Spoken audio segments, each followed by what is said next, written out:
கொடுக்கவும் கற்பனையின்படியே எது தேவையாய் இருக்குமோ அதுவெல்லாம் பரலோகத்தின் தேவனுடைய ஆலயத்திற்கு ஜாக்கிரதையாய் செலுத்தப்படவும் வேண்டும்.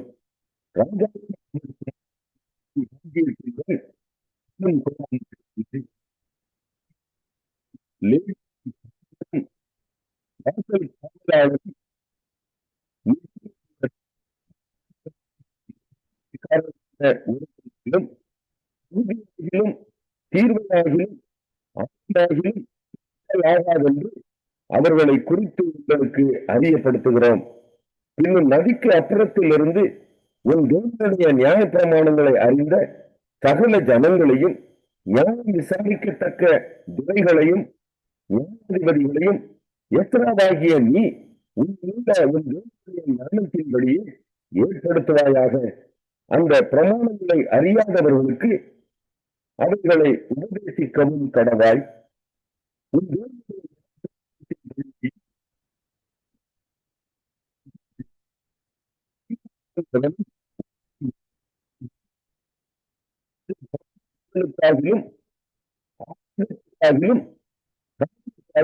தீர்க்கப்பட்டு கடவன் என்று எழுதியிருந்தது. எருசலேமில் உள்ள கர்த்தருடைய ஆலயத்தை அலங்கரிக்க இப்படிப்பட்ட யோசனையை ராஜாவின் இருதயத்தில் அருளி ராஜாவுக்கும் அவருடைய மந்திரிமார்களுக்கும் ராஜாவின் பலத்த எல்லா மகா பிரபுக்களுக்கும் முன்பாக எனக்கு தயவு கிடைக்க பண்ணின எங்கள் பிதாக்களின் தேவனாகிய கர்த்தருக்கு ஸ்தோத்திரம். அப்படியே என் தேவனாகிய கர்த்தருடைய கரம் என் மேல் இருந்ததினால் நான் திடம் கொண்டு இஸ்ரவேலில் சில தலைவரை என்னோட கூட வரும். ஓசியா 8ஆம் அதிகாரம். உன் வாயிலே எக்காலத்தை வை. அவர்கள் என் உடன்படிக்கையை மீறி என் நியாய பிரமாணத்துக்கு விரோதமாக துரோகம் பண்ணினபடியினால் கர்த்தருடைய வீட்டின் மேல் சத்துரு கழுகை போல் பறந்து வருகிறான். எங்கள் தேவனே, உம்மை அறிந்திருக்கிறோம் என்று சொல்லி இஸ்ரவேலர் கூப்பிடுவார்கள். ஆனாலும் இஸ்ரவேலர் நன்மையை வெறுத்தார்கள். சத்துரு அவர்களை தொடருவான். அவர்கள் ராஜாக்களை ஏற்படுத்தி கொண்டார்கள், ஆனாலும் என்னாலே அல்ல. அதிபதிகளை வைத்துக் கொண்டார்கள், ஆனாலும் நான் அறியேன். அவர்கள் வேறறுப்புண்டு போகும்படி தங்கள் வெள்ளியினாலும் தங்கள் பொன்னினாலும் தங்களுக்கு விக்கிரகங்களை செய்வித்தார்கள். சமாரியாவே, உன் கந்துக்குட்டி உன்னை வெறுத்து விடுகிறது. என் கோபம் அவர்கள் மேல் மூண்டது. எதுவரைக்கும் சுத்தாங்கம் அடைய மாட்டாதிருப்பார்கள்? அதுவும் இஸ்ரவேலருடைய செய்கையே. சட்டான் அதை செய்தான், ஆதலால் அது தேவன் அல்லவே. சமாரியாவின் கண்டுகுட்டி துண்டு துண்டாய் போகும். அவர்கள் காற்றை விதைத்து சூறை காற்றை அறுப்பார்கள். விளைச்சல் அவர்களுக்கு இல்லை. கதிர் மாவை கொடுக்க மாட்டாது. கொடுத்தாலும் அந்நியர் அதை விழுங்குவார்கள். இஸ்ரவேலர் விழுங்கப்படுகிறார்கள். அவர்கள் இனி புற ஜாதிகளுக்குள்ளே விரும்பப்படாத பாத்திரத்தை போல் இருப்பார்கள். அவர்கள் தனித்து திரிகிற காட்டுக்கழுதை போல் அசீரியர் அண்டைக்கு போனார்கள். எப்ராஹிமர் நேசரை கூலிக்கு பொருத்தி கொண்டார்கள். அவர்கள் புறஜாதியாரை கூலிக்கு பொருத்தி கொண்டாலும் இப்பொழுது நான் அவர்களை கூட்டுவேன். அதிபதிகளின் ராஜா சுமத்தும் சுமையினால் அவர்கள் கொஞ்ச காலத்துக்குள்ளே அகப்படுவார்கள். எப்ராஹிமர் பாவம் செய்வதற்கேதுவாய் பலிபீடங்களை பெருக பண்ணினார்கள். ஆதலால் பலிபீடங்களே அவர்கள் பாவம் செய்வதற்கு ஏதுவாகும். என் வேதத்தின் மகத்துவங்களை அவர்களுக்கு எழுதி கொடுத்தேன். அவைகளை அந்நிய காரியமாக எண்ணினார்கள். எனக்கு செலுத்தும் பலிகளின் மாம்சத்தை அவர்கள் பலியிட்டு புசிக்கிறார்கள். கர்த்தர் அவர்கள் மேல் பிரியமாயிரார்.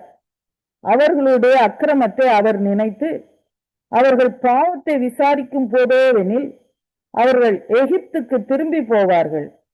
இஸ்ரவேல் தன்னை உண்டாக்கினவரை மறந்து கோவில்களை கட்டுகிறான். யூதா அரணான பட்டணங்களை பெருக பண்ணுகிறான். ஆனாலும் நான் அதன் நகரங்களில் அக்கினியை வரப்பண்ணுவேன். அது அப்போஸ்தலர் 27ஆம் அதிகாரம். நாங்கள் இத்தாலியா தேசத்துக்கு கப்பல் ஏறி போகும்படி தீர்மானிக்கப்பட்ட போது பவுலையும் காவலில் வைக்கப்பட்டிருந்த வேறு சிலரையும் அகுஸ்து பட்டாளத்தை சேர்ந்த யூலியு என்னும் பெயர் கொண்ட நூற்றுக்கு அதிபதியினிடத்தில் ஒப்புவித்தார்கள். அதிரமித்தியம் ஊர் கப்பலில் நாங்கள் ஏறி ஆசியா நாட்டு கரைப்பிடித்தோட வேண்டும் என்று நினைத்து புறப்பட்டோம். மக்கதோனியா தேசத்து தெசலோனிக்கே பட்டணத்தானாகிய அரிஸ்தர்க்கு எங்களுடனே கூட இருந்தான். மறுநாள் சீதோன் துறை பிடித்தோம். யூலியு பவுலை பட்சமாய் நடத்தித்து அவன் தன் சிநேகிதரிடத்திலே போய் பராமரிப்பு அடையும்படிக்கு உத்தரவு கொடுத்தான். அவ்விடம் விட்டு நாங்கள் புறப்பட்டு எதிர்காற்றால் இருந்தபடியினால் சீப்புரு தீவின் ஒதுக்கிலே ஓடினோம். பின்பு சிலிசியா பம்பிலியா நாடுகளின் கடல் வழியாய் ஓடி லீசியா நாட்டு மீரா பட்டணத்தில் சேர்ந்தோம். இத்தாலியாவுக்கு போகிற அலெக்சாந்திரியா பட்டணத்து கப்பலை நூற்றுக்கு அதிபதி அங்கே கண்டு எங்களை அதில் ஏற்றினான். காற்று எங்களை தடுத்தபடினாலே நாங்கள் அநேக நாள் மெதுவாய் சென்று வருத்தத்தோடு கினிது பட்டணத்துக்கு எதிரே வந்து சல்மோனே ஊருக்கு எதிராய் கிரேத்தா தீவின் ஒதுக்கில் ஓடினோம். அதை வருத்தத்தோட கடந்து நல்ல துறைமுகம் எண்ணப்பட்ட ஒரு இடத்திற்கு வந்தோம். லசேய பட்டணம் அதற்கு சமீபமாய் இருந்தது. வெகு காலம் சென்று உபவாச நாளும் கழிந்து போனபடியினாலே இனி கப்பல் யாத்திரை செய்கிறது மோசத்திற்கு ஏதுவாய் இருக்கும் என்று பவுல் அவர்களை நோக்கி, மனுஷரே, இந்த யாத்திரையினாலே சரக்குக்கும் கப்பலுக்கும் மாத்திரமல்ல நம்முடைய ஜீவனுக்கும் வருத்தமும் மிகுந்த சேதமும் உண்டாயிருக்கும் என்று காண்கிறேன் என்று சொல்லி அவர்களை எச்சரித்தான். நூற்றுக்கு அதிபதி பவுலினால் சொல்லப்பட்டவர்களை பார்க்கிலும் மாலுமியையும் கப்பல் எஜமானையும் அதிகமாய் நம்பினான். அந்த துறைமுகம் மழை காலத்திலே தங்குவதற்கு வசதியாய் இராதபடியினால் அவ்விடத்தை விட்டு தென்மேற்கையும் வடமேற்கையும் நோக்கி இருக்கும் கிரேத்தா தீவில் உள்ள துறைமுகமாகிய பேனிக்ஸ் என்னும் இடத்தில் சேரக்கூடுமானால் சேர்ந்து மழை காலத்தில் தங்கும்படி அநேகம் பேர் ஆலோசனை சொன்னார்கள். பெண்கள் மெதுவாய் அடித்தபடியால் தாங்கள் கோரினது கைகூடி வந்ததென்று எண்ணி அவ்விடம் விட்டு பெயர்ந்து கிரேத்தா தீவுக்கு அருகாக ஓடினார்கள். கொஞ்ச நேரத்துக்குள்ளே யுரோகிலிதோன் என்னும் கடுங்காற்று அதில் மோதிட்டு கப்பல் அதில் அகப்பட்டு கொண்டு காற்றுக்கு எதிர்த்து போகக்கூடாதபடியினால் காற்றின் போக்கிலே கொண்டு போகப்பட்டோம். அப்படி கிளவுதா எனப்பட்ட ஒரு சின்ன தீவின் ஒதுக்கிலே ஓடுகையில் வெகு வருத்தத்தோட படவை வசப்படுத்தினோம். அதை அவர்கள் தூக்கி எடுத்த பின்பு பல உபாயங்கள் செய்து கப்பலை சுற்றி கட்டி தொய் மணலிலே விழுவோம் என்று பயந்து பாய்களை இறக்கி இவ்விதமாய் கொண்டு போகப்பட்டார்கள். மேலும் பெரும் காற்று மழையில் நாங்கள் மிகவும் அடிபட்டபடியினால் மறுநாளில் சில சரக்குகளை கடலில் எறிந்தார்கள். 3ஆம் நாளிலே கப்பலின் தளவாடங்களை எங்கள் கைகளினாலே எடுத்து எறிந்தோம். அநேக நாளாய் சூரியனாவது நட்சத்திரங்களாவது காணப்படாமல் மிகுந்த பெரும் காற்று மழையும் அடித்துக் கொண்டிருந்தபடியினால் இனி தப்பி பிழைப்போம் என்னும் நம்பிக்கை முழுமையும் அற்றுப்போயிற்று. அநேக நாள் அவர்கள் போஜனம் பண்ணாமல் இருந்த போது பவுல் அவர்கள் நடுவிலே நின்று, மனுஷரே, இந்த வருத்தமும் சேதமும் வராதபடிக்கு என் சொல்லை கேட்டு கிரேத்தா தீவை விட்டு புறப்படாமல் இருக்க வேண்டியதாய் இருந்தது. ஆகிலும் திடமனதாய் இருங்கள் என்று இப்பொழுது உங்களுக்கு தைரியம் சொல்லுகிறேன். கப்பற் சேதமே அல்லாமல் உங்களில் ஒருவனுக்கும் பிராண சேதம் வராது. ஏனென்றால் என்னை ஆட்கொண்டவரும் நான் சேவிக்கிறவருமான தேவனுடைய தூதனானவர் இந்த ராத்திரியிலே என்னிடத்தில் வந்து நின்று, பவுலே, பயப்படாதே, நீ ராயனுக்கு முன்பாக நிற்க வேண்டும். இதோ உன்னுடனே கூட யாத்திரை பண்ணுகிற யாவரையும் தேவன் உனக்கு தயவு பண்ணினார் என்றான். ஆனபடியினால் மனுஷரே, திடமனதாயிருங்கள். எனக்கு சொல்லப்பட்ட பிரகாரமாகவே நடக்கும் என்று தேவனிடத்தில் நம்பிக்கையாய் இருக்கிறேன். ஆயினும் நாம் ஒரு தீவிலே விட வேண்டியதாய் இருக்கும் என்றான். 14ஆம் ராத்திரியான போது நாங்கள் ஆதிரியா கடலிலே அலைவுபட்டு ஓடுகையில் நடு ஜாமத்திலே கப்பலாட்களுக்கு ஒரு கரை தீட்டி வருகிறதாக தோன்றிற்று. உடனே அவர்கள் விழுதுவிட்டு 20 பாகம் என்று கண்டார்கள். சற்றப்புறம் போன பொழுது மறுபடியும் விழுதுவிட்டு 15 பாகம் என்று கண்டார்கள்.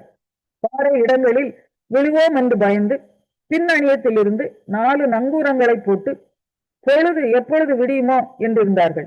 அப்பொழுது கப்பலாட்கள் கப்பலை விட்டோடி போக வகை தேடி முன்னணியத்தில் இருந்து நங்கூரங்களை போட போகிற பாவனையாய் படவை கடலில் இறக்குகையில் பவுல் 100க்கு அதிபதியையும் சேவகரையும் நோக்கி, இவர்கள் கப்பலில் இராவிட்டால் நீங்கள் தப்பி பிழைக்க மாட்டீர்கள் என்றார்.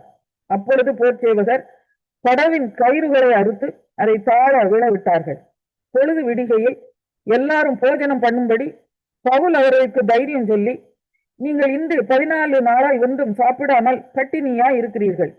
ஆகையால் போஜனம் பண்ணும்படி உங்களை வேண்டிக் கொள்கிறேன். நீங்கள் தப்பி பிழைப்பதற்கு அது உதவியாய் இருக்கும். உங்கள் தலையிலிருந்து ஒரு மயிரும் விழாது என்றான். இப்படி சொல்லி அப்பத்தை எடுத்து எல்லாருக்கும் முன்பாகவும் தேவனை ஸ்தோத்தரித்து அதை பிட்டு புசிக்கத் தொடங்கினான். அப்பொழுது எல்லாரும் திடமனப்பட்டு புசித்தார்கள். கப்பலில் 276 பேர் இருந்தோம். திருப்தியாக புசித்த பின்பு அவர்கள் கோதுமையை கடலிலே எறிந்து கப்பலை லகுவாக்கினார்கள். பொழுது விடிந்த பின்பு இன்ன பூமி என்று அறியாதிருந்தார்கள். அப்பொழுது சமமான கரையுள்ள ஒரு துறைமுகம் அவர்களுக்கு தென்பட்டது. கூடுமானால் அதற்குள் கப்பலை ஓட்ட யோசனையாய் இருந்து நங்கூரங்களை அறுத்து கடலிலே விட்டுவிட்டு துக்கான்களுடைய கட்டுகளை தளர விட்டு பெரும் பாயை காற்று முகமாய் விரித்து கரைக்கு நேராய் ஓடி இருபுறமும் கடல் மோதிய ஒரு இடத்திலே கப்பலை தட்ட வைத்தார்கள். முன்னணியம் ஊன்றி அசையாமல் இருந்தது. பின்னணியம் அலைகளுடைய பலத்தினால் உடைந்து போயிற்று. அப்பொழுது காவல் பண்ணப்பட்டவர்களில் ஒருவனும் நீந்தி ஓடி போகாதபடிக்கு அவர்களை கொண்டு போக வேண்டும் என்று போர் சேவகர் யோசனையா இருந்தார்கள். 100க்கு அதிபதி பவுலை காப்பாற்ற மனதாயிருந்து அவர்களுடைய யோசனையை தடுத்து நீந்தத்தக்கவர்கள் முந்தி கடலில் விழுந்து கரை ஏறவும், மற்றவர்களில் சிலர் பலகைகள் மேலும் சிலர் கப்பல் துண்டுகள் மேலும் போய் கரை ஏறவும் கட்டளையிட்டான். இவ்விதம்